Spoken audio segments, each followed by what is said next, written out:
In the bottom right corner, I have a waffle chart with a legend. Adding a legend to a waffle chart helps users understand what each color represents, and including metrics like the totals and percentages provides context. So at a glance, we can tell that most orders are completed, but the legend gives us additional details, like knowing that 88% of the orders have the complete status. To create this, I'll start with the basic structure of a waffle chart. Then I'll format the waffle chart and create the legend. For the structure, we first need the grid layout. So I'll go to Data tab at the top and add a new data source.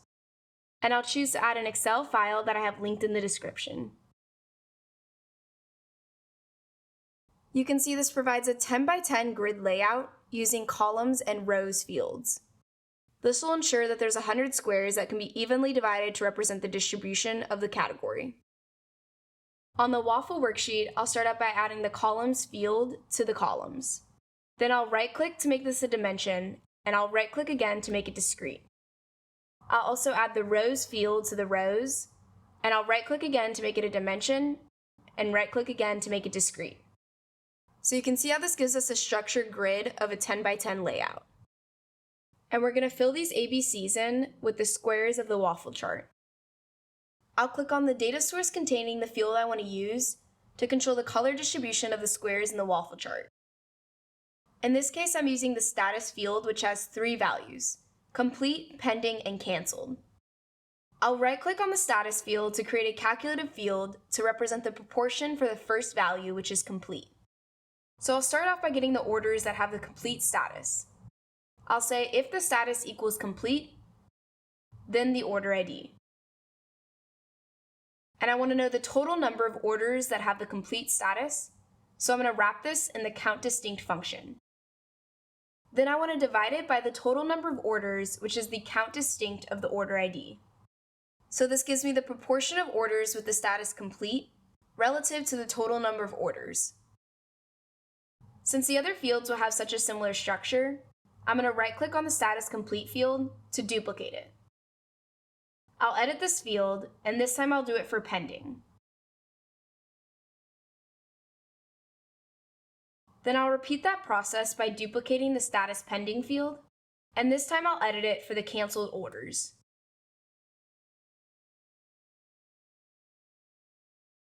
So now we have a field that represents the proportion of orders for each status. I'll go back to the waffle chart data source, and I'll create a calculated field to determine the waffle status percentage. This formula is going to assign one of the statuses to each square within the waffle chart. This first part calculates the position of each square in the waffle chart. Then we'll compare these positions to the percentages for the status. If the square's position is within the percentage for complete, then it's labeled as complete. I'll repeat this process by copying this line and pasting it. And we've already assigned the complete squares, so we need to add pending to get the percentages combined. So this is ensuring that the pending squares are assigned only after the complete squares stop. And while you could repeat this process for the canceled status, I'm just going to type else canceled, since the squares that are not filled in by the complete or pending conditions should be labeled canceled. And this will complete the waffle chart by categorizing all the squares according to the proportions of each status. To adjust this to account for a different number of squares, we just need to change 2 parts of the formula. So say you had a 5 by 5 grid with a total of 25 squares, rather than a 10 by 10 grid with a total of 100 squares, you would just need to change the 10s in this formula to 5s, and the 100s in this formula to 25s. So this really does work with any number of squares that you want to add. To make the squares appear, I'll start by moving the waffle status percent field into the marks. Then I'll make this a color so we can see the proportion of each status represented by different colored squares. And we don't need the headers anymore, so I'm going to remove these. Then I'll drag this down so we get a more square format. I'm also going to quickly format the worksheet and remove the shading of the worksheet. Under borders, I'll remove the row divider. That way we're left with just the waffle chart. Then you can edit the colors using the legend, and since canceled's a negative status, I'm going to make this a light red. Since complete is a positive status, I'm going to make this a light green. And since pending is a neutral status, I'll make this a light yellow. Then you can use the size slider in the marks to adjust the size of the squares. And instead of doing squares for the waffle chart, we can level it up by changing the mark type to a shape. Then under shapes, you can choose any shape like a circle. And if you hit more shapes, you can load in your own shapes palette. And for this waffle chart, I'm going to choose a rounded corner shape that I created that has a slight shadow to it. But you could really use any shape you wanted. On a dashboard, I'll add our waffle chart worksheet. I'll remove the legend and hide the title. Then I'll resize this, and I want the dimensions of the worksheet to be an exact square, since this is in a grid format. So I'm going to go to the Layout tab and change the width and height to match. Then I'll set this to the entire view. And now that we have the waffle chart in there, I also want to add a legend so it's easy to understand what each color in the waffle chart represents. So I'm going to create a new worksheet for the legend. And I'll use our data source that has the status field. I'll start by pulling status into the rows so we can get that level of detail within the view. And I want to include some metrics about the status. So I'm going to type 0 into the columns twice. For the first mark, I'll make this a shape. Then I'll go to More Shapes, and I'll choose the same shape I chose for the waffle chart. I'll pull status into the first mark and make this a color. That way it matches the exact design of the waffle chart. I'll use the second mark for the text. I'll start by adding status to the marks and making this text. Then I'll type into the marks the count distinct of order ID, since this is the metric that the waffle chart uses. Then I'll also make this text. I'll repeat that process and type the count distinct of the order ID.